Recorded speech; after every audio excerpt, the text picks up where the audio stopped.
Hello दोस्तों, आप सभी का एक बार फिर से बीपीएससी मेरा है में स्वागत है। जैसा कि आप सभी से डिस्कस किया गया था प्रीवियसली, जो हम लोग 9 या 10 तारीख से ट्री 3.0 स्पेशल बैचेज स्टार्ट कर रहे हैं, जिसमें आप लोगों को 25 वैसे दिन और 25 वैसा टॉपिक, 25 वैसा सेक्शन डिस्कस किया जाएगा जो आपके एग्जामिनेशन पॉइंट ऑफ व्यू से मोस्ट इंपॉर्टेंट होगा और वहाँ से क्वेश्चन आने की संभावना सबसे अधिक होगी। तो उसी सिलसिले को आगे करते हुए हम लोग आज फिजिक्स का एक टॉपिक है इन्वेंशन एंड इन्वेंटर्स, मतलब फिजिकल टर्म्स के या फिजिकल क्वांटिटी या फिजिक्स का जो भी रिलेटेड इम्पॉर्टेंट एस्पेक्ट्स है जिसके इन्वेंटर्स कौन है उसको जानते हैं, और उसके बाद कुछ क्वेश्चन का प्रैक्टिस भी करेंगे जो प्रीवियसली एग्जाम में आ चुका है या वो एग्जामिनेशन में आने वाला है। तो आइए देखते हैं कुछ इन्वेंशन एंड इन्वेंटर जो फिजिक्स के पर्सपेक्टिव में है, समझते हैं उसको।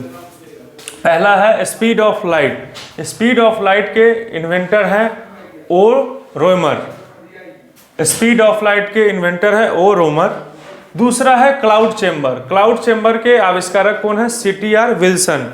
देखिए, जो भी इंपॉर्टेंट है बस वही डिस्कस यहाँ किया जा रहा है जो आपके एग्जामिनेशन में आने की संभावना 90% से ज़्यादा है। ठीक, तो क्लाउड चेंबर के आविष्कारक कौन है? CTR Wilson.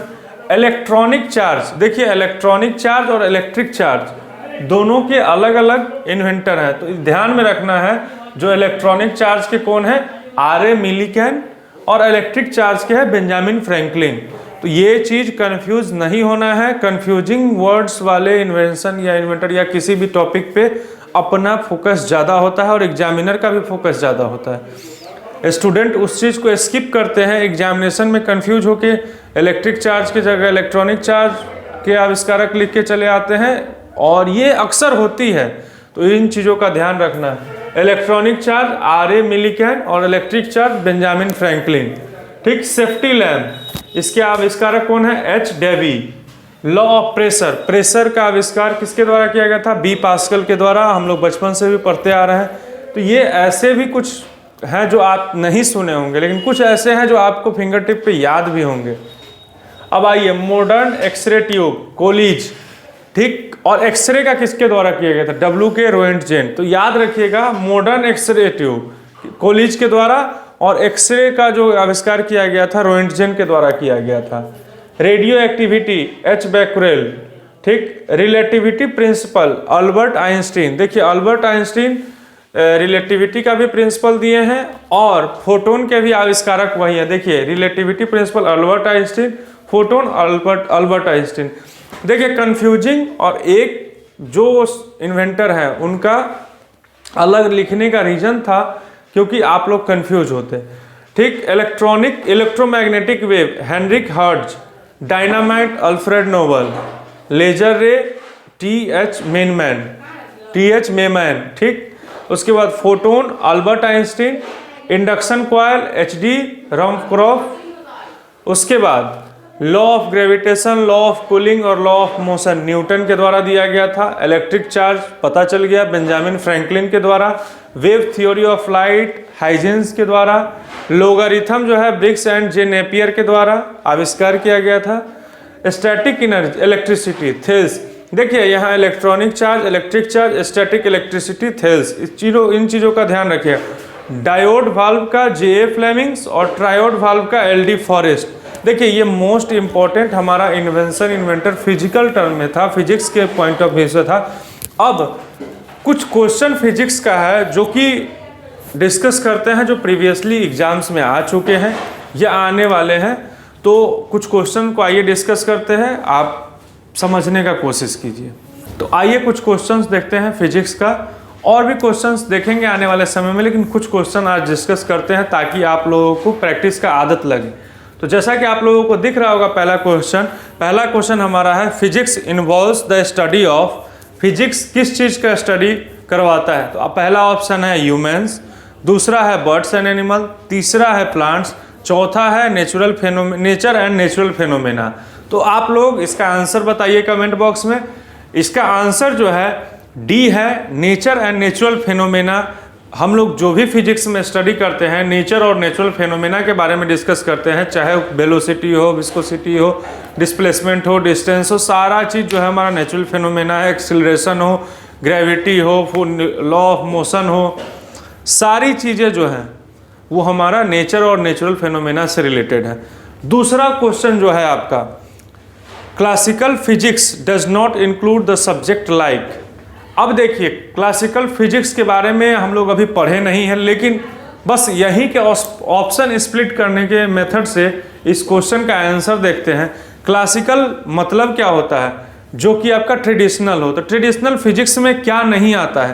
पहला ऑप्शन है मैकेनिक्स आता है, हीट आता है, साउंड आता है। तो आता कौन सा नहीं है? Elementary particles. एलिमेंट्री पार्टिकल हमारे क्लासिकल फिजिक्स का पार्ट नहीं है। तो इसका आंसर क्या हो गया? करेक्ट आंसर इसका क्या हो जाएगा? Elementary particles. अब आइए, तीसरा क्वेश्चन क्या कहता है? Size of universe is the order of. पहला option 10 to the power 18 metre, 10 to the power 26 metre, 10 to the power 40 metre, 10 to the power -18 metre. इसका जवाब आप लोग ऑप्शन में दीजिए। 10 सेकेंड का टाइम आप लोगों को दे रहा है।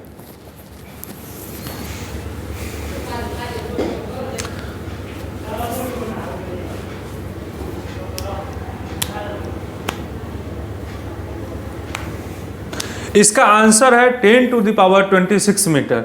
इसको डिस्कस करेंगे जब हम लोग फिजिक्स, अगर आपको फिजिक्स वाले टीचर पढ़ाएंगे या फिजिक्स वाले सर जब पढ़ाएंगे तो आपको इन सारी टॉपिक्स पे डिस्कशन होगा, तब जाके आपको समझ में आएगा। अभी हम लोग बीपीएससी ट्री के बच्चों को प्रैक्टिस करा रहे हैं, और आप लोग भी प्रैक्टिस कर लीजिए। जो ट्री 3.0 नहीं दे रहे हैं उनके लिए भी फायदेमंद होगा, जो आगे जब भी आपके क्लासेज आएगा या करेंगे क्लास तो उन चीज़ों से अवगत होंगे आप। क्वेश्चन नंबर 4 देखिए क्या कहता है। Einstein was awarded Nobel prize in the physics for which. पहला ऑप्शन, आपको ऑप्शन भी दिख रहा है, ऑप्शन बताइए क्या क्या है। Theory of relativity, law of gravitation, photo electricity और नन ऑफ दिस। अब बताइए किस चीज़ के लिए उनको नोबेल प्राइज मिला था? आप लोग 5 सेकंड के अंदर बताइए। तो इनको जो मिला था फोटो इलेक्ट्रिसिटी के कामों के वजह से इनको नोबेल प्राइज दिया गया था। तो इसका करेक्ट आंसर है सी। क्वेश्चन नंबर 5 क्या कहता है? Who made these remarks, time is what a clock reads. आप लोगों को भी क्वेश्चन दिख रहा होगा। तो इसमें ऑप्शन क्या क्या है आपके पास? न्यूटन, किसके द्वारा ये स्टेटमेंट दिया गया था? न्यूटन, आइंस्टीन, सीवी रमन या नन ऑफ दिस। अब बताइए इसका जवाब तो आप लोगों के एंड से आना चाहिए। 5 सेकंड दे रहे हैं। आइंस्टीन के द्वारा कहा गया था time is what a clock reads. आप लोगों को भी बोर्ड पे दिख रहा होगा question, time is what a clock reads. अगर नहीं दिख रहा है तो बताइएगा, क्योंकि अभी डिस्प्ले हो रहा है आपके बोर्ड पे। देखिए अगला दोस्तों, आइए अगला क्वेश्चन हमारा क्वेश्चन नंबर 6 क्या कहता है? Fundamental unit of luminous intensity is. क्या है हमारा फंडामेंटल यूनिट ल्यूमिनस इंटेंसिटी का ऐसा यूनिट? तो 4 ऑप्शन आपके पास क्या क्या है? वाट, कैंडेला, न्यूटन और लक्स। तो इसका करेक्ट आंसर जो है कैंडेला है। कैंडेला के द्वारा ही हम लोग लुमिनस इंटेंसिटी को मापते हैं। अगला क्वेश्चन क्या कह रहा है? Weber is derived unit of. 4 option हमारे पास क्या क्या है? Magnetic moment, luminous flux, magnetic flux और नन ऑफ दिस। तो इसका करेक्ट आंसर क्या है? आप लोग जल्दी से कमेंट बॉक्स में बताइए मेरे बोलने से पहले। इसका करेक्ट आंसर है मैग्नेटिक फ्लक्स। ठीक, इसके बाद the prefix femto stands for. देखिए ये 10 का सीक्वेंस जो होता है, 10 टू द पावर या 10 टू द पावर माइनस में निगेटिव में पावर, इन सारी चीज़ों को डिस्कस करेंगे जो फिजिक्स वाले टीचर आप लोगों को फिजिक्स पढ़ाएंगे। लेकिन अभी हम लोग एक डिस्कस कर रहे हैं ट्री 3.0 के मिसलेनियस एक तरह से कर रहे हैं, तैयारी कर रहे हैं, मिक्सअप तैयारी कर रहे हैं, ताकि क्वेश्चन ज़्यादा से ज़्यादा हम लोग प्रैक्टिस कर सके। तो उसमें बताइए इसका पहला ऑप्शन है 10 to the power 15, 10 to the power -15, 10 to the power 5, 10 to the power -5। और इस 4 ऑप्शन में करेक्ट ऑप्शन क्या है? आप लोग मेरे बताने से पहले जल्दी से कमेंट बॉक्स में बता दीजिए। लेकिन इसका करेक्ट आंसर है option B, 10 to the power -15। उसके बाद हमारा number of basic SI unit कितने हैं? ये चीज़ आप लोगों को 1 मिनट वाली सीरीज में भी मैं बताया था, जो आप लोग वहाँ से देखेंगे तो 7 फंडामेंटल यूनिट्स हैं हमारे, और इसमें बी ऑप्शन हमारा करेक्ट ऑप्शन होगा। और इसी के साथ आगे के क्वेश्चन पे चलते हैं। विच of the following is not a fundamental unit. आपको मैंने बताया था जब 1 मिनट की सीरीज में वो चीज़ बता रहा था तब भी, जो आपके एग्जामिनेशन में डायरेक्ट भी आ सकता है या ऑप्शन दे दे जो इस 7 में से कोई एक ऐसा होगा जो नहीं होगा, और आपसे पूछ दे which of the following is not the fundamental unit. तो आपको उसी तरह से क्वेश्चन आ गया है, और ये HPPSC में पूछा भी गया है। मीटर, लीटर, किलोग्राम और सेकेंड। तो हमारा लीटर जो है वो कोई ऐसा यूनिट में नहीं आता है जो फंडामेंटल है। ऐसा यूनिट हमारा सेकेंड जो होता है टाइम का है, किलोग्राम वेट का है, मीटर डिस्टेंस का है। अब अगला जो क्वेश्चन हमारा है, light year is the unit of. तो अब इसमें पहली बार तैयारी करने वाले बच्चे या फर्स्ट टाइम इस तरह के क्वेश्चन देखने पर किसी के द्वारा भी कंफ्यूजन क्रिएट हो सकता है दिमाग में, अगर आप पहले से इस चीज़ को नहीं पढ़े हैं तो लाइट ईयर इज द ऐसा unit of time, distance, light and intensity of light. तो आप लोगों के एंड से कुछ जवाब हो सकता है जो अलग आए, लेकिन इतना समझ लीजिए लाइट ईयर जो है हम लोग बहुत ज़्यादा दूरी के डिस्टेंस को मापने के लिए यूज करते हैं, इसका टाइम से कोई रिलेशन नहीं है। तो हम लोग लाइट ईयर किस चीज़ के लिए यूज करते हैं? डिस्टेंस के लिए। तो ये हमारा था एक बेसिक कुछ प्रैक्टिस, और आपका इन्वेंटर लगभग 10 से 15 था। तो हम लोग आज पहले दिन लगभग 25 से 26 क्वेश्चन को पढ़े, ना कि एक टॉपिक पढ़े, हम 25 से 26 क्वेश्चन को पढ़े हैं, और उस 26 क्वेश्चन को आप आज के आज कंप्लीट कीजिए, कल के भरोसे नहीं छोड़ना है, क्योंकि आपके पास समय नहीं है। और अगर ये 26-25 क्वेश्चन अगर डेली हमारा हो जाता है तो समझिए 25 दिन में लगभग 700-750 क्वेश्चन के अप्रोक्स आपका प्रैक्टिस हो जाएगा। नहीं 700-500 क्वेश्चन प्रैक्टिस अगर कर लेते हैं, उसमें से भी अगर 20 क्वेश्चन आपको मिल जाता है तो ये आपके लिए गुडविल है। तो प्रैक्टिस जितना मेरे एंड से हो सकता है, या जितना भी कंटेंट हम आपको दे सकते हैं, जिसको आप तैयार कर पाएँ, तो वो उस चीज़ों का उन चीज़ों पर प्रयास और काम चल रहा है। मेहनत आपको करना है, मेहनत आपका होगा, प्रयास हमारा होगा, तभी जाके सफलता सुनिश्चित हो पाएगी। आप लोगों को जो 5 तरीका बताया गया है जिससे आपको BPSC मेरा है पे जो भी कंटेंट आपको मिल रहा है, रेगुलर कोर्सेज वाला भी मिल रहा है, उसको भी स्किप नहीं करना है। 1 मिनट की सीरीज है उसको भी स्किप नहीं करना है। जो हमारा डेली जो आपको सेल्फ स्टडी सीरीज में दिया जा रहा है, जो कि आपको कल से दिया जाएगा, उसको भी नहीं छोड़ना है, क्योंकि आप उन लोगों के लिए ही उस तरह से प्लान किया जा रहा है जो उन लोगों को भी दिक्कत ना हो, जो अगस्त सितंबर में पेपर देने वाले हैं। और ये सारी चीज़ें जो की जा रही है वो आपके लिए स्पेशली की जा रही है। इसमें बेनिफिट उनको भी हो रहा है जो उनका प्रैक्टिस अभी से शुरू हो गया, जो प्रैक्टिस आगे होना था।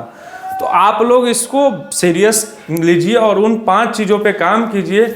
उम्मीद करते हैं अगर उस 5 चीज़ों पे आप काम करेंगे, आपकी सफलता में एक कदम जरूर तेज़ी से आगे बढ़ेगा। तो 5 चीज़ों को छोड़ना नहीं है। उन 5 आप 2x स्पीड से देखिए वीडियो अपलोड होने के बाद, कोई दिक्कत नहीं, लेकिन 2-3 बार सुनिए। कुछ छोटी छोटी चीज़ें होती है जो उस पर डिस्कस की गई होती है, शायद वो चीज़ आपके दिमाग में रह जाए और उससे क्वेश्चन आ जाए।